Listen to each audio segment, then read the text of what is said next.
பொருள் 6 உலகத்தரத்தில் கல்வி. Section A பள்ளிக்கல்வி. 1. அரசு பள்ளிகள் நவீனமயமாக்கல்.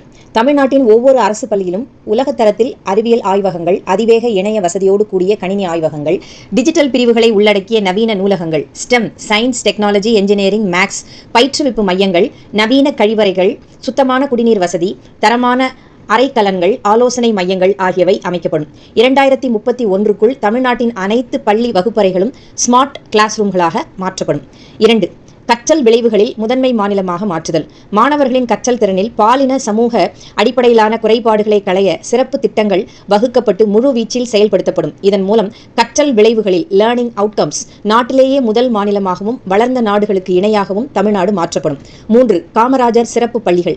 கல்வியில் சிறந்து விளங்கும் சமூக மற்றும் பொருளாதார நிலைகளில் பின்தங்கிய குடும்பங்களை சேர்ந்த மாணவர்களுக்கு என தமிழகம் முழுக்க 100 உன்னத பள்ளிகள் திறக்கப்படும். இப்பள்ளிகளில் 6ஆம் வகுப்பு முதல் 12ஆம் வகுப்பு வரை பயிலும் மாணவர்களுக்கு கல்வி, உணவு, உறைவிடம், பாடநூல், சீருடை ஆகியவை கட்டணமில்லாமல் வழங்கப்படும். இந்த 100 பள்ளிகளில் 50 பள்ளிகள் மாணவிகளுக்கு என பிரத்யேகமாக அமைக்கப்படும். 4. 0% இடைநிற்றல். அதிகரித்து வரும் பள்ளி மாணவர் இடைநிற்றலை தடுக்கும் பொருட்டு தமிழகம் முழுக்க செயற்கை நுண்ணறிவு தொழில்நுட்ப உதவியோடு கண்காணிப்பு அமைப்புகள் உருவாக்கப்படும். சமூக பொருளாதார காரணங்களால் பள்ளி கல்வியை கைவிடும் மாணவர்களை கண்டறிந்து மீண்டும் பள்ளிகளில் சேர்க்க 1000 கல்வி ஒருங்கிணைப்பாளர்கள் நியமிக்கப்படுவார்கள். இதன் தொடர்ச்சியை அடுத்த பகுதியில் காணலாம்.